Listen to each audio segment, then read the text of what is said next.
talk, identity, and access management.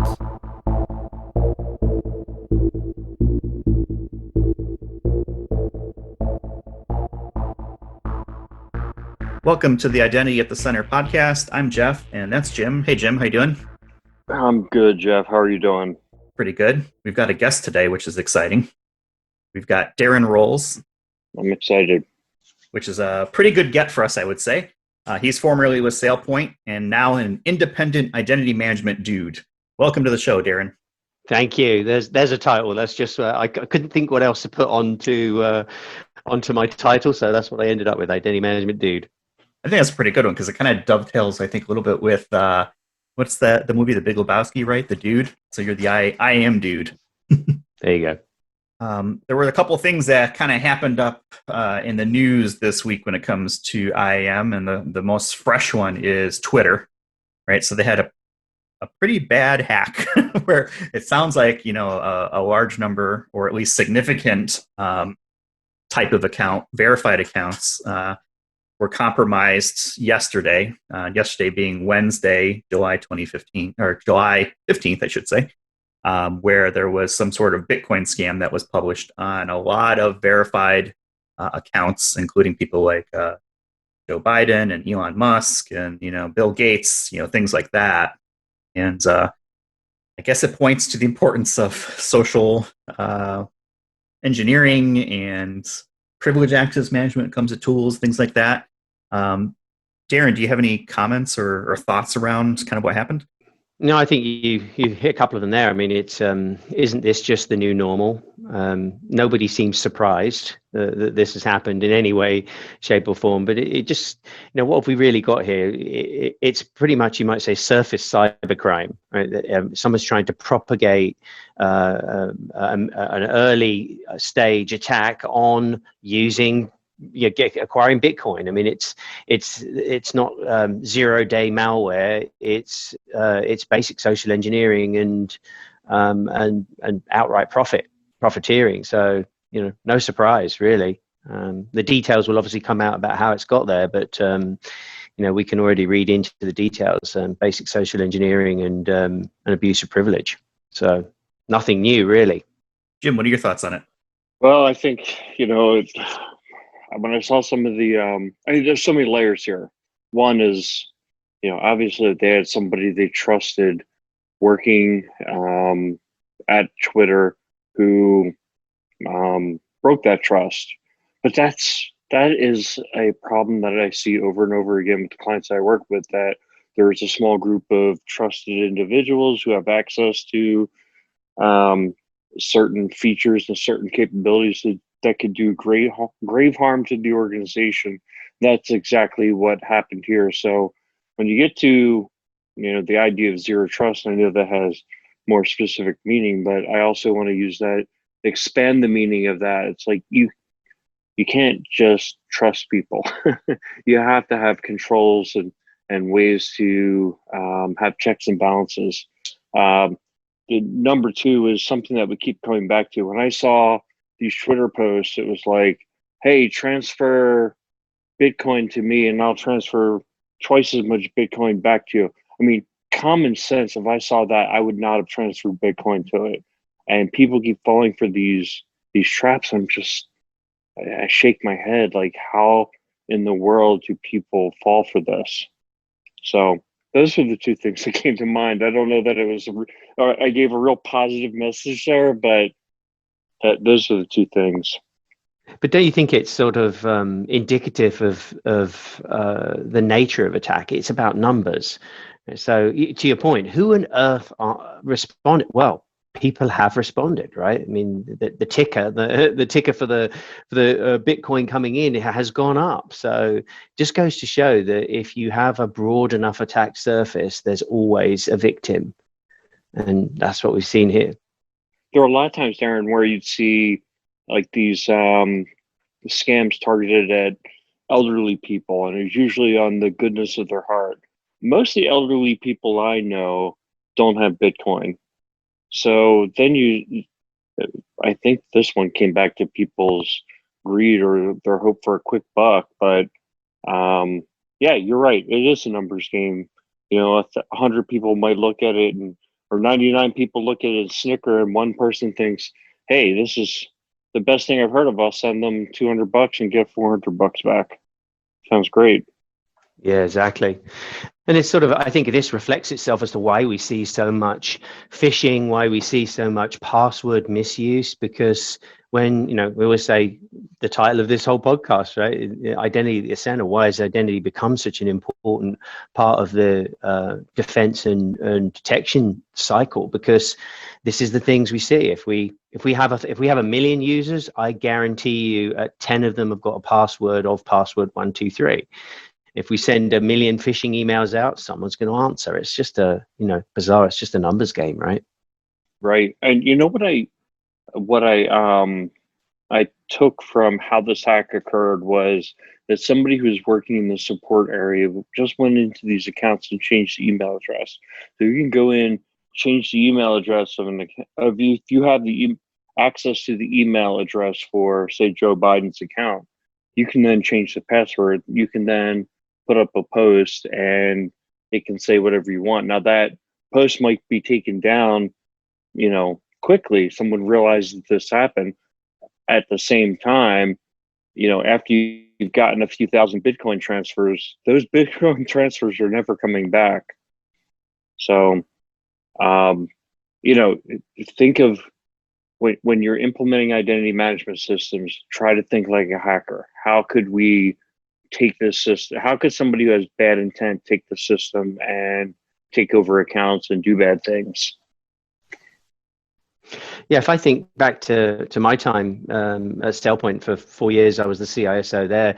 That was one of my big mantras was, let's think like the adversary, not just from an identity management products perspective, but from, defense and detection perspective, because we so often just assume the adversary is the classic Russian Chinese hacker, but considering who internally may have an axe to grind and what they might do about it, but the adversary is obviously a very broadly used term, but that was something that we did a lot of thinking about, and that comes into threat modeling.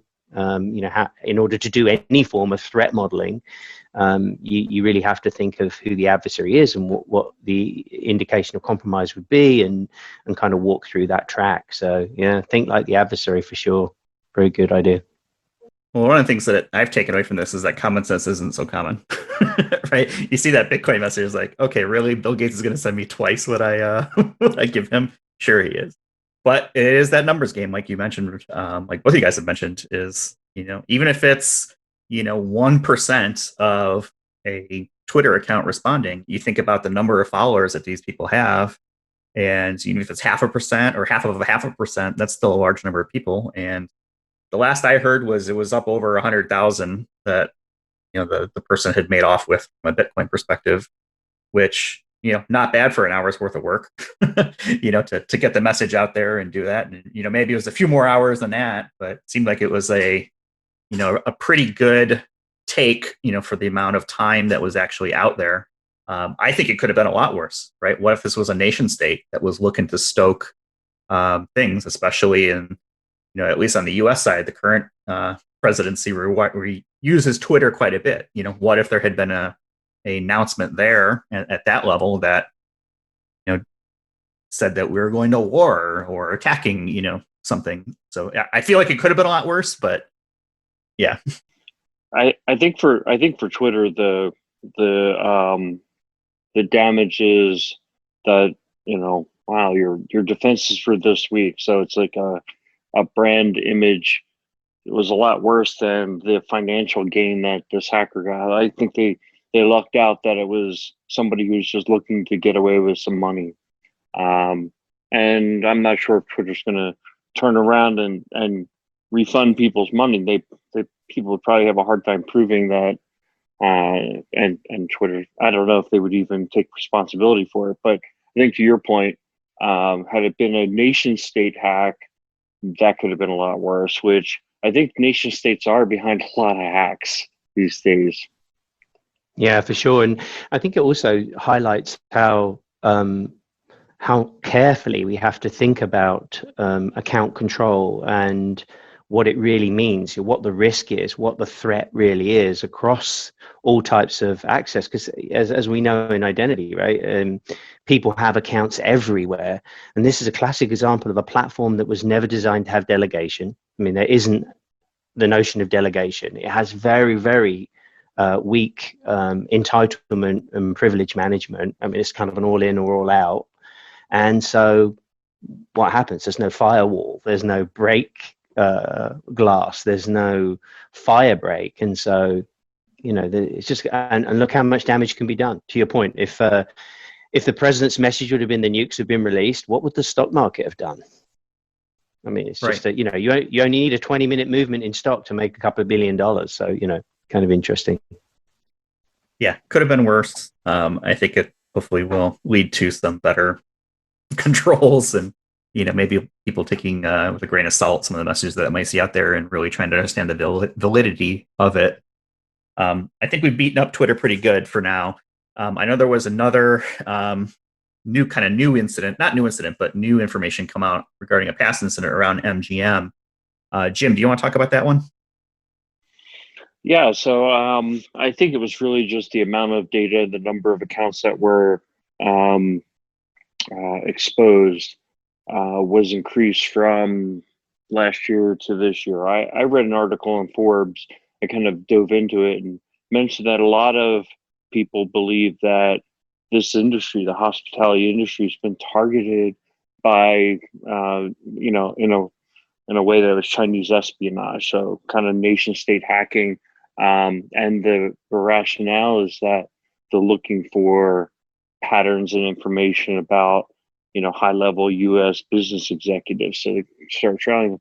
You could imagine if they can get the right information on the right person, they could blackmail that person and work their way into, you know, positions where they could, I don't know, cause problems. So not something that I really had given a lot of thought to, you know, using the hospitality industry in that way. But again, it's kind of thinking like your adversaries. And I don't even know that there was proof that it was a nation state incident with MGM. They've obviously run into other non-cybersecurity issues as well recently. If you read this article on Forbes, and maybe we can put it in the show notes.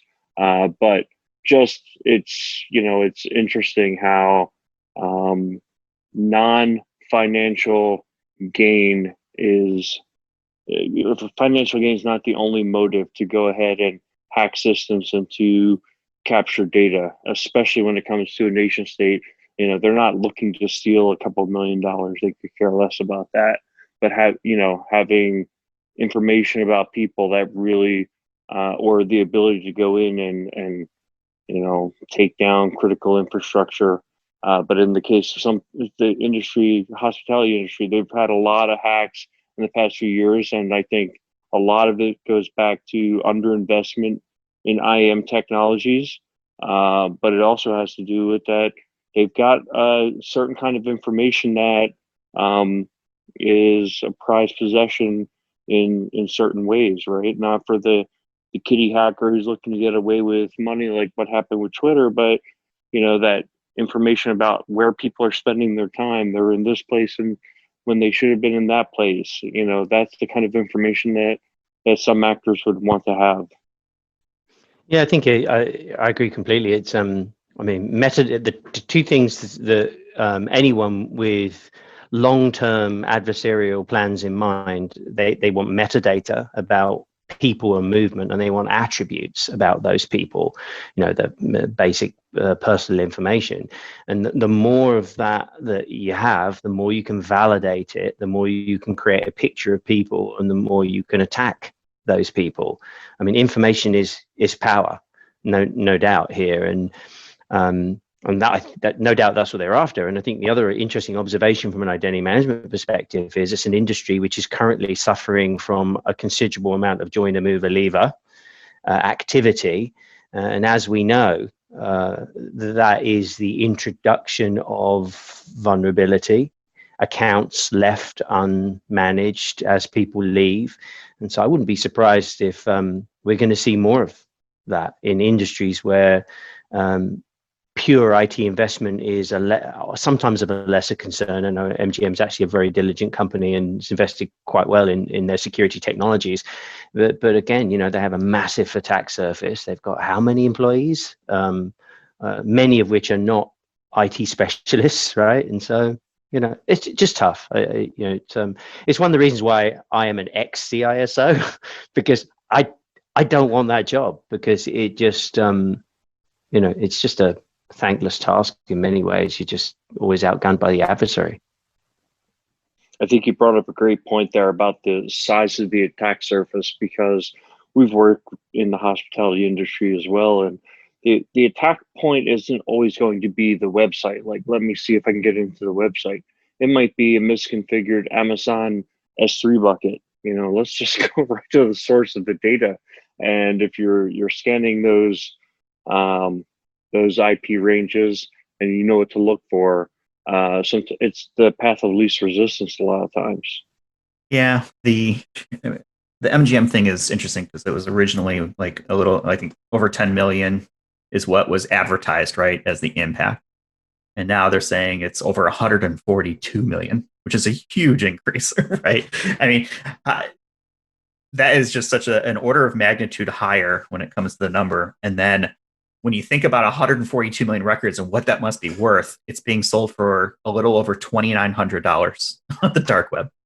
So, fractions of a penny, right, for each of those records. It really is a volume game, as much as it is trying to target specific data or specific individuals, right? This is clearly just, hey, let's hoover up all the information and then someone will want it, right? Whether it's for reconnaissance or, whatever it may be, kind of what you were mentioning, Darran. That's just kind of where it goes, I think. Yeah, and I didn't see in the article whether there were actually any actual password databases taken. It appears it was all just phone book type data, but of course, all information is power. And I think as we look out into the future, these mass databases of attributes, of information about people, will be that's the crux of the future, right? Because we're moving closer and closer towards attribute-based access. We're all now running our authentication through more and more centralized IDPs and using deferred attributes from other areas to actually control the access. And so, yeah, I think the intelligent adversary looks at this is an investment for the future. The more they put in their database, the more they can apply their AI to it, the more success they're going to have trying to pop a password or hit an account in the future. Yeah, $3,000. Hey, I can get 142 million records. Will I ever use it? I don't know, maybe, but for that kind of chump change, let's say, right? That's an awful lot of data to get back. So those are kind of the two big things I think that hit this week. I know we skipped right over it, but Darran, you've been in the IAM space for a while, and we talked a little bit about formerly being with SailPoint, and now an independent identity dude. Maybe we can start with our traditional question, or let's go back. Right, this is not starting with, but how did you get into IAM? Yeah, in actual fact, in some respects, I've kind of always been in IAM. I started out my career in systems administration, doing sysadmin for Unix and what would turn out to be our DBMS, ITSM systems, managing users, managing systems. Many of us in that space came from that background. And then I was actually working for a trade settlement company in London, and we were doing mass schema and user distribution on very early versions of Informix, and so we had a problem with distributing the schema and the user account to the endpoint where the derivative settlement was happening. And that seemed like such an interesting problem in finance that we created a small company called DBMX, which did distributed user and schema management. And this was gosh in 92, 93. And that company was bought by Tivoli Systems, IBM. And that's how I got moved from London to Austin, Texas, where I am still now. And we became part of the Tivoli early user management infrastructure teams there, so part of systems management. So again, going from sysadmin to systems management, Tivoli had some user management capabilities, but then a team of us left Tivoli in about 2000 and created a company called Waveset Technologies, which many people know became the Sun Identity Manager.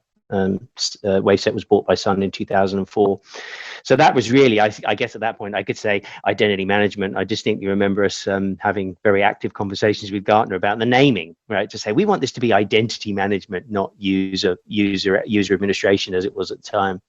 So I went through the whole Waveset cycle, which is a lot of fun, and into Sun, and then did a couple of other minor things, and then joined the team at SailPoint in 2006 and came from there. But I think that those three companies for me, to waffle on a little further, sort of really capture three waves or phases that we've seen in identity management that I've been fortunate to be part of. That first Tivoli really being systems administration. It was a sysadmin tool for system administrators. The idea was how you can use root without giving someone a root password, basic delegation. And we left and created Waveset to really add connectivity and complex workflow approvals, because it was evident at that point, as distribution was happening, there were going to be systems everywhere and connectivity was required everywhere. And there wasn't an investment in the connectivity layer. And so in my mind, many ways, Waveset's job was to add extensive libraries of connectivity, to add complex workflow and approvals to the cycle. But the thing I think we got wrong in that second generation was it really still wasn't for the business user. I think identity still hadn't become such a central part of the user's experience in the way that we now know. And so that was the creation of SailPoint, was to really do the business side of identity. And so they're obviously starting with compliance, doing user access reviews, self-service access request, fulfillment, etc. So very much, as I say, my career has been that sort of progression through those three phases, from sysadmin to an automation tool to a business enablement tool. And so that's why I say an identity management dude, because to be honest with you, I don't think I've really done anything else. It makes me a little colloquial, really, apart from obviously taking on the CISO's role at SailPoint for 4 years. But well, that's another one in my book, Jim. If we're scoring at home, my theory is that IAM chooses people. You don't choose IAM. It's just people kind of fell into it. So I'm going to chalk that up as another win for me. Hey, Darran, I wanted to ask you something, since you were around in kind of the early days of SailPoint. I kind of got the impression, or at least I always tied one of the most common definitions of IAM is knowing who has access to what. And I tied that back to SailPoint kind of coining that phrase, or more or less one place to go to know who has access to what. Do you feel that way, or do you feel like that was kind of an industry term that was, being thrown around by everybody? No, I think we very much were at the right place at the right time at SailPoint. I mean, let's face it, we were the first, really, in many ways, to think of this whole gambit, what we call identity, which, is everything from front-end authentication to back-end authorization, and think of it exclusively from an administration and governance perspective. And so, yes, we very much, sort of academically, and was very much involved in that view, that you have to understand the current state. So, in other words, what things do look like, and that's who does have access to what. The current state is never ever in alignment with the desired state. I mean, that's entropy, right? That's how things work. People make mistakes. So we very much sort of said, well, let's first of all understand what people do have access to, which is actually fairly easy to do, right? It's the observation of state. You've got to aggregate the information. You've got to be able to see it. But then what should they have access to, which was sort of our second phase of SailPoint, was much more about policy, understanding who should have access to what and why. Very complex issue, because as you guys appreciate, sometimes no one knows, and it makes the business actually say, stop for a second. What should you have access to means understanding policy, understanding roles, understanding all the stuff that we understand. It's just a complex thing to do. And then thirdly, understanding how things are being used. So we sort of put those all together to your point about being the one-stop shop, which is the goal of IGA. I won't mention SailPoint anymore, perhaps, and just say for identity governance and administration, is to understand what it does look like, what it should look like, and how it's being used, and then put capabilities on top of that. So yeah, no, we really did draw that triangle first, I think, and between those three, and say who has access to what as a key need.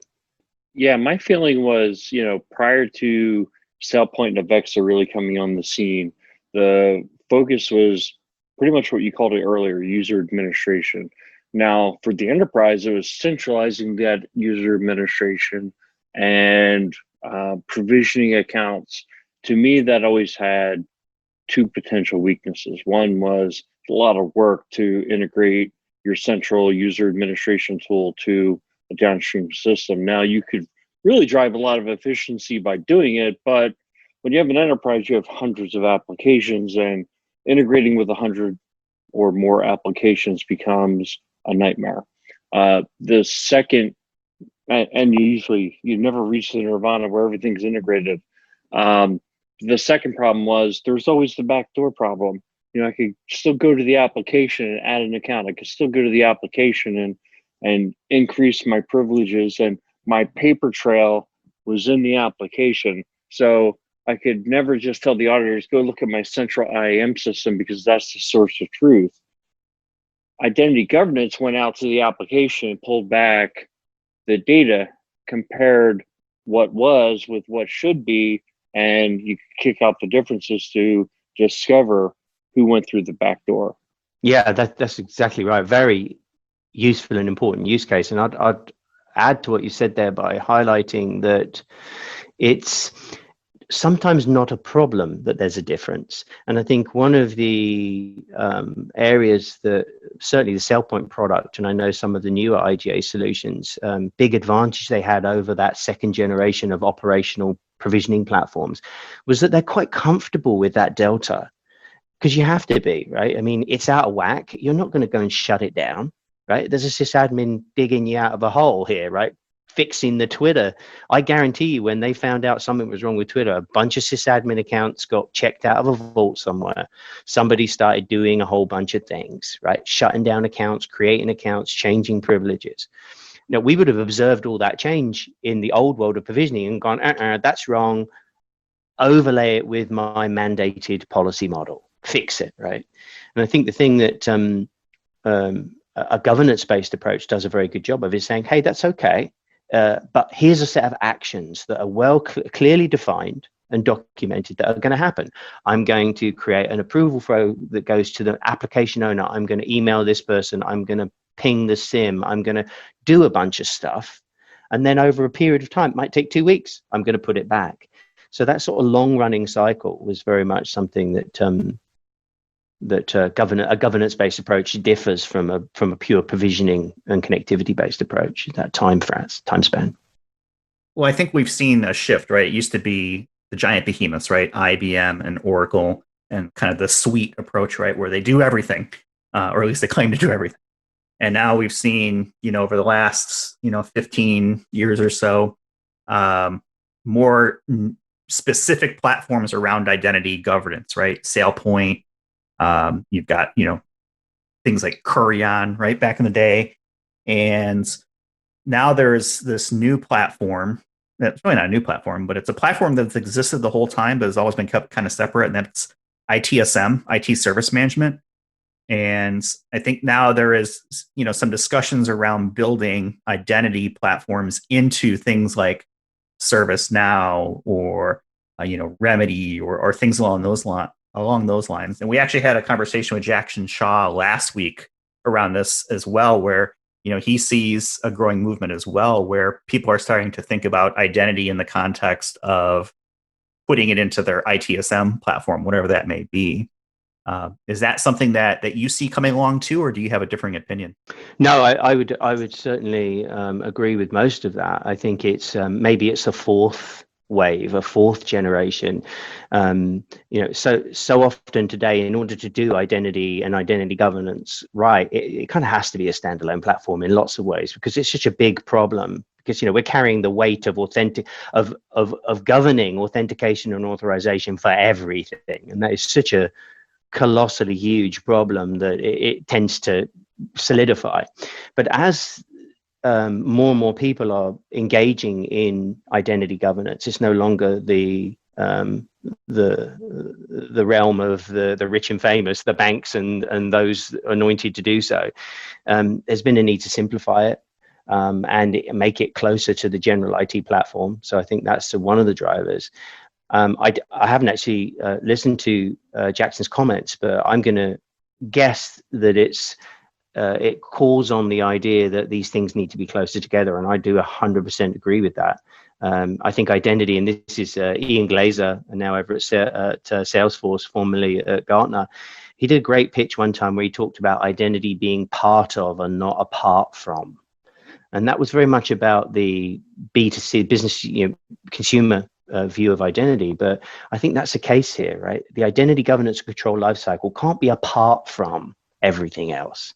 It has to be a part of everything else because it's such an important part of it. So I think a move to align identity processes with your core platforms, and I'll just in double quotes platforms, and I'll come back to that, is essential. Now, if you're a massive ITSM user, you're big on ServiceNow or BMC Remedy or whoever it might be. Let's pick on ServiceNow. That is your platform, and that should be in double quotes. The reason to bring those things closer together isn't just that you don't want to have two. It's that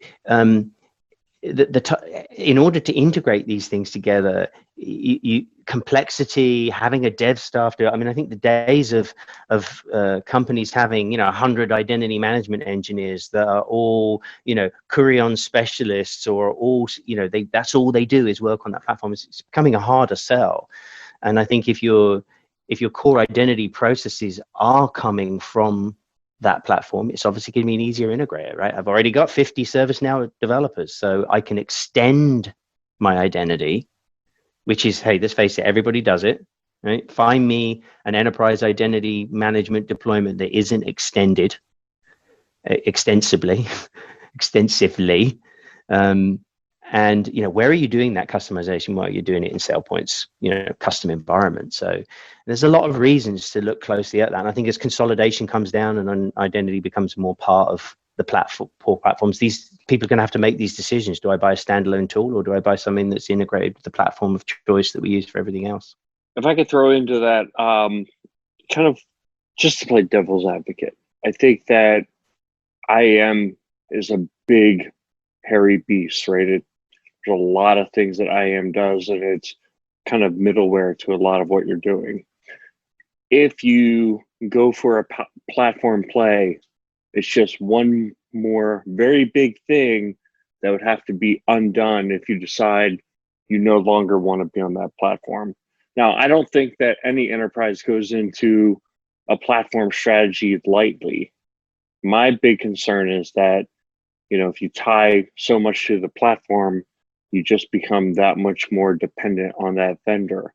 Whereas if you set IAM as in kind of a best of breed model, and you become unhappy with that vendor, they're not innovating, they're not treating you well, their prices have gone through the roof, you can move away from that vendor and you have a finite set.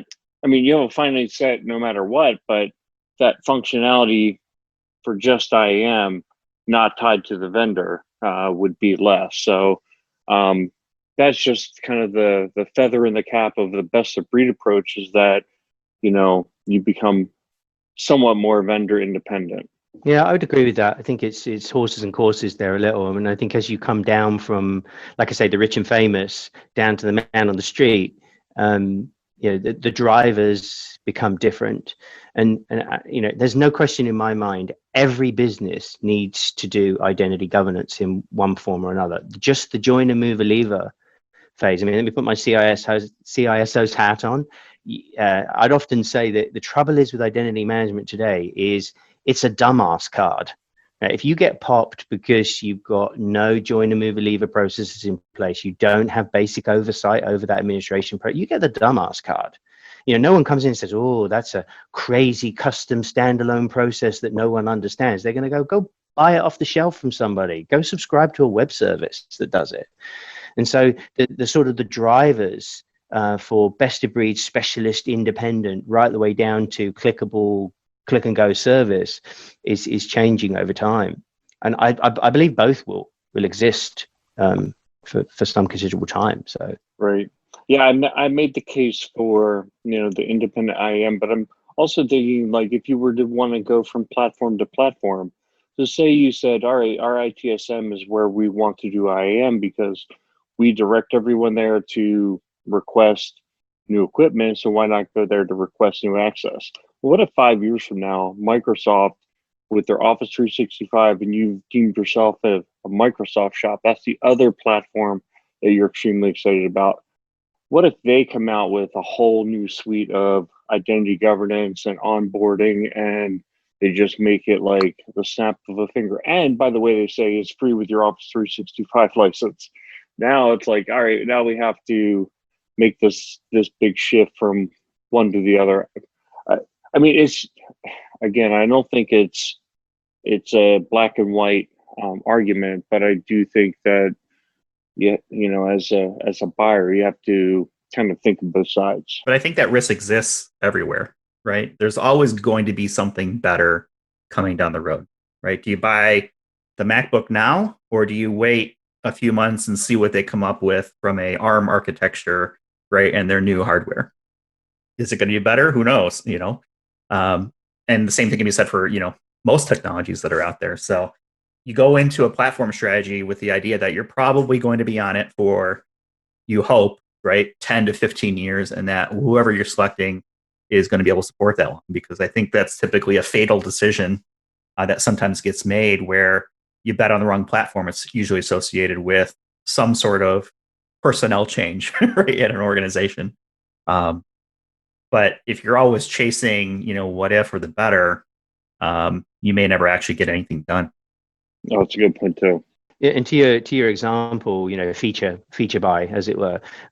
There is one other element here that I think is worth mentioning, and that is that it's this extensibility thing, right? There's no doubt in my mind that we are moving towards more packaged capabilities in the identity and access management space, right? Generally speaking, if you can't do what's in the UI by clicking some buttons and configuring a few bits of policy, stop and ask yourself how important it is, right? Because as we know, people spend hundreds of millions of dollars customizing, extending, and developing on top of these platforms. And I think one of the arguments I'm imagining that one would give if I worked for ServiceNow would be, do that extensibility in the language and the environment, in less of them, right? In this one, in the one that you've definitely invested in, where your developers are, where your extensibility is. And then as you start looking at things running in a purely web-based frame, where do you run it? Where does this is one thing that greatly troubles me, is where's the orchestration happening? People now buy Okta, they'll buy SailPoint, they'll have some ping in there, they'll have 2 or 3, they've got all this, and they build orchestration, right? They use a professional service to build orchestration between it. Where do they run that? Where is it actually running?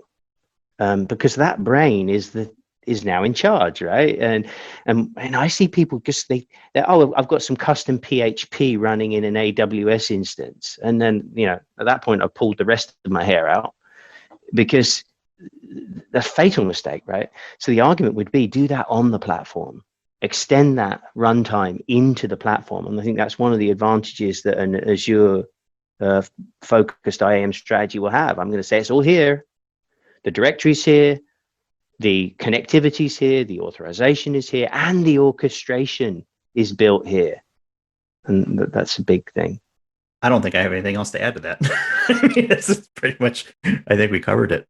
I know that, you've been very generous with your time. I wanted to really kind of bring up something that you wrote a while back. I think it was 2019. You had a book called Identity Attack Vectors. And I thought it was excellent. I think it should be required reading for anybody who's in getting into the IAM space. It does a good job of helping people understand that. And I think what was relatively smart around that concept was the 5 A's of enterprise IAM: authentication, authorization, administration, audit, and analytics. Makes it real easy to remember. Can you talk, briefly about that book and how it came about? Yeah, sure thing. The book concept and first two books in the series were actually Maury Habers, who's the CTO at Beyond Trust. He's now the CISO there as well. So we were both CTOs and CISOs for software vendors, which was interesting. Maury wrote two books in the series around asset attack vectors and then privilege attack vectors, and wanted to write one on the importance of identity. Was aware that he wasn't an identity specialist, and so reached out to me, and he and I have always had a great relationship, and so asked if I would co-author the book with him. When we started looking at it, it became clear to me as I looked around internally at SailPoint and in external publications, I couldn't find a lot of definitions. It's like there wasn't an identity governance book. And so in some ways, I would have almost relabeled the book, Identity Attack Vectors, AKA, what is identity governance and why you should care. Because it's such an important part of how identities are attacked, the administration and audit. So that was key. And as you mentioned, the 5 A's was a core part of explaining what identity governance is all about, because we all understand authentication, right? I'm not a big authentication fan myself. Love it, can't do without it, right? But it's a binary decision, right? It's not particularly complex. It's a massive problem, but authorization, understanding who should have access, right? Very complex. Love that. But it was important. It was important for me to explain that the governance, identity governance, isn't authentication and authorization. In fact, it's something that should be surgically separated from authentication and authorization. From almost a checks and balances perspective, I can't do it. My job is to administer it and give it oversight. So that's the third A, right? It's administration. The fourth A, audit, and the fifth A being analytics. So it's kind of draws the spectrum across identity and access management, and then says, here's your line for identity governance. So I'm glad you enjoyed it. And it was I figured the only person that was going to read it was my mum. She's got about 10 she's got about 10 copies, but I love it. I have the Kindle version, and I thought it was excellent. And I think it's a really good read. It's an easy read. And I think that's why I enjoyed it so much, because it didn't get super technical. It did a really good job of explaining concepts that I think if you're just starting out in the IAM space, or even if you've been in it for a while, it's a good way to go back, because I think it also helps with messaging and helping people understand the importance of IAM. And sometimes that gets lost, right? From the, oh yeah, just another breach, another hack, who cares? It's going to happen again. Big deal. But I think it's a good way to get started. And we'll have a link to that book in our show notes too, so people can find it easily in case they want to check it out. Now that you are an ex-CISO, do you have any projects that you're working on around that, or are you going to write another book or something else? I am actually. I intend to remain an ex-CISO. As I said, that was probably the hardest job I've ever had, and as a vendor, to actually, rather than selling technology, actually buying and deploying technology, just a remarkable experience. I mean, I learned so much from everybody, from my peers, my colleagues, from people I employed. It was just a fantastic experience. I think every vendor should spend their time in the hopper, in the barrel, right? Trying to be that person. Don't intend to do it again. I am actually working on a book that kind of covers some of my experiences, actually, tentatively titled The Confessions of an Ex-CISO, Security, Privacy, and Compliance at Enterprise Scale. And because I really want to try and pass on some of the, maybe not unique, but certainly to me, they were realizations around the complexity of running a security program, but running an identity-centric security program. Because as you can imagine, being a CISO inside an identity management company, you sure as hell better have good identity, right? You sure as hell better be identity first. And so it came very clear to me very quickly that it's very difficult, and they're exactly the same challenges that every company has. And so I wanted to try and capture some of those. So I've been working my way through, doing a lot of interviewing and speaking to other CISOs about what their challenges are, and looking at some of the cultural memes about how you start making a program identity centric. And that's when we think of identity and security programs, it's anti-phishing training. Well, no, I'm talking about how do you train your security teams to think identity first. And really just sort of walk through some of the experiences we had and the experiences I'm frequently told of by my peers at other companies. So yeah, pretty interesting topic. Love to have you back when you're getting closer to put that out there so we can have a conversation around it. Is there a time frame when you think you'll have that out into the public domain? It's probably going to be the end of the year. I'm your classic. Gee, I better write some more of that book. I get so I've got a Raspberry Pi. I got my old Raspberry Pi back out on my desk. I found it in a drawer, and I'm like, or the next thing I know, a week's gone by, and I'm messing around with Linux. So I do get distracted, but it will hopefully by the end of this year I'll be in some sort of draft ready for some form of publication. So probably early in the spring, to be honest. I know we're coming up here on the end of our time, but there were a couple of trends that I think that we've spotted, and we've certainly had some conversations around that over the last few weeks with some of the guests we've had, like Eve Mailer on the UMA side. We're going to have Andrew Shikyar on in a couple of weeks, I believe, from the FIDO perspective. I know you've had some involvement with the SCIM standard. Is there any news or updates around SCIM that you feel like you can share or want to talk about? Yeah, I certainly would. I've always been involved in standards. In fact, I was the editor of the SPML, which I think we can say was the first identity provisioning standard, and was very much involved with its successor and more successful standard of SCIM, the System of Cross-Domain Identity Management.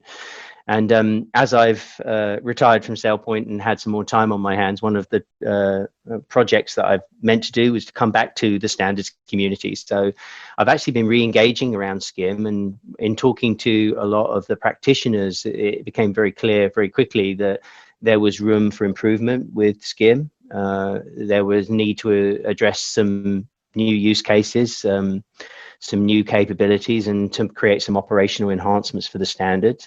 So I'm busy at the moment trying to, in effect, drum up support to do a rechartering of an IETF working group requires participation, basically. So I'm glad you asked me that, because maybe folks that are listening, if you're interested or have a vested interest in SCIM, and if you're an identity, you should, because it's the de facto lingua firma for changing identity profiles, right? If you're talking to somebody over any comms line, even internal behind the firewall, and you're making change requests, in effect, LDAP-like change requests, you should be doing it over SCIM.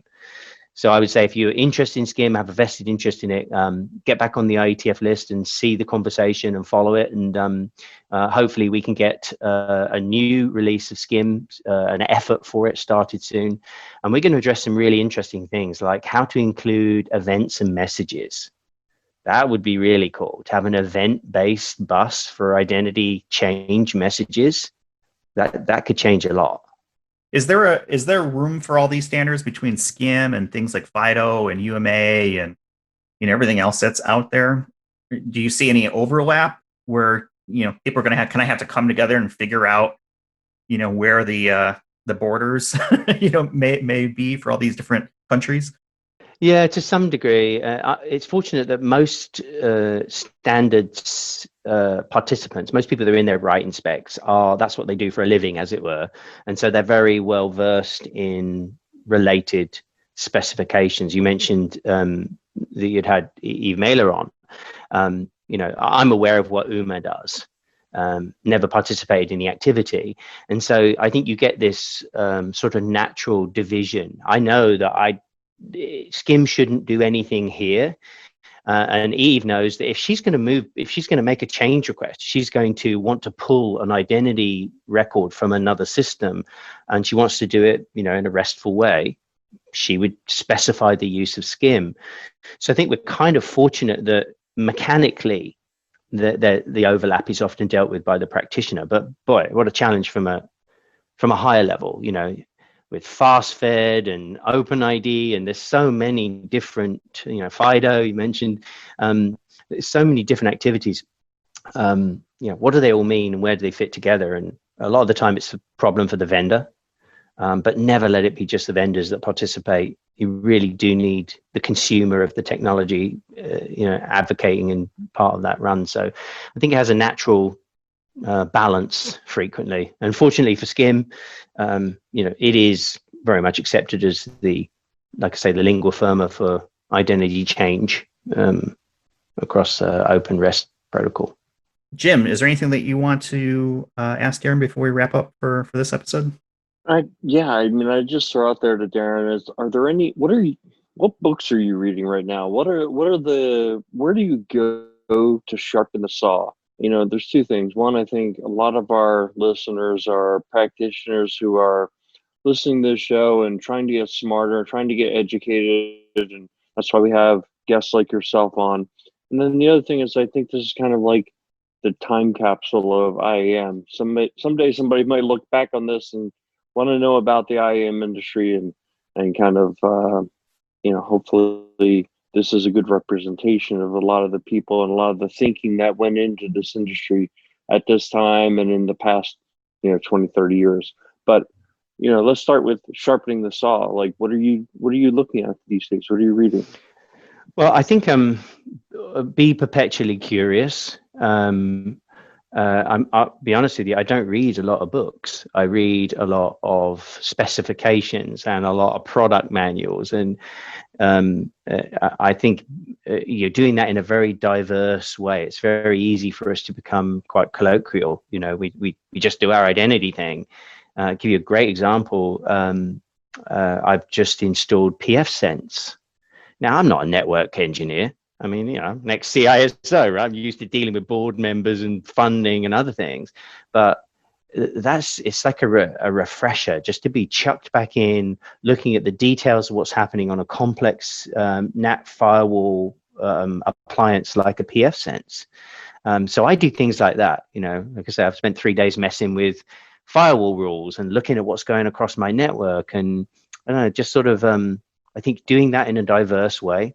And I think the true practitioner, the guys writing code, they're always writing code, but those of us that get more involved in policy and strategy sometimes get too far from the technology.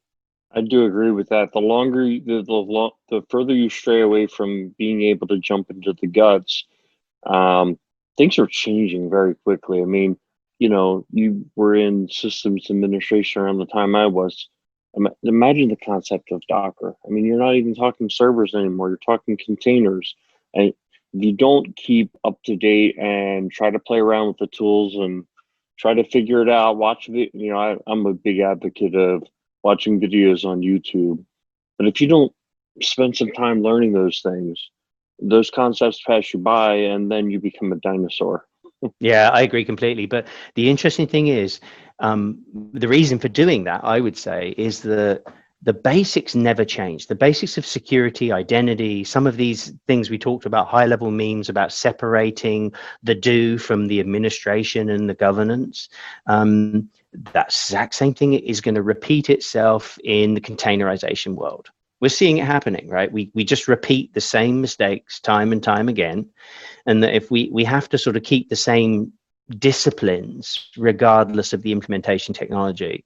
But if you don't understand the technology enough to have a conversation, right? I turn up, Mr. CISO, I turn up with the team, right, guys, what are we doing for identity in our Kubernetes? And they all go, they use 2 sentences that just blow me out, right? They talk about a piece of the implementation technology. I don't even know what it means. I'm dead. The conversation's over. So we kind of have to remain sharp. And I love that, thought, sharpening the blade, as it were, continuously, so as that we can drive what is basically the same old, right? Administration, good practice, separation, administration, audit, and governance. So that's kind of what I do. Yeah, no, I know. A lot of times where we think, oh, this is whiz bang, this is new. You talk to somebody who is a mainframe expert, and they're like, yeah, what's old is new again. It's all the stuff we were doing on the mainframe. obviously is different, but a lot of the concepts do repeat themselves. They absolutely do.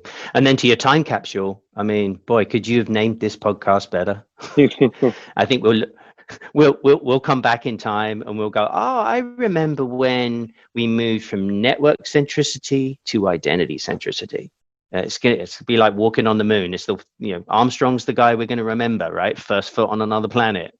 All right. Well, I think we're coming here at the end. Darran, is there anything else you want to close with before we part ways here? No, always great to chat with you guys. We love this space, the three of us, and hopefully, if ever I can do anything to help advocate for identity as a space and for it to be at the center of security, I'm here to do it. So thanks for having me on. Thank you so much. And we'll have a bunch of notes in the show notes for today, which you can visit Darran on the web at darranrolls.com, DARRANROLLS. And you can visit us, the show itself, at identityatthecenter.com. And you can always find us in your podcast app, which is probably where you're listening to us. So with that, we're going to go ahead and close it for this week. Thank everybody for listening. And thank you, Darran, for joining the conversation this week. And we'll talk with everyone in the next one.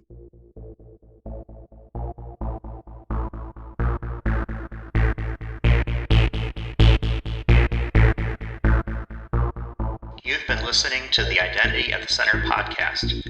For more episodes, visit identityatthecenter.com.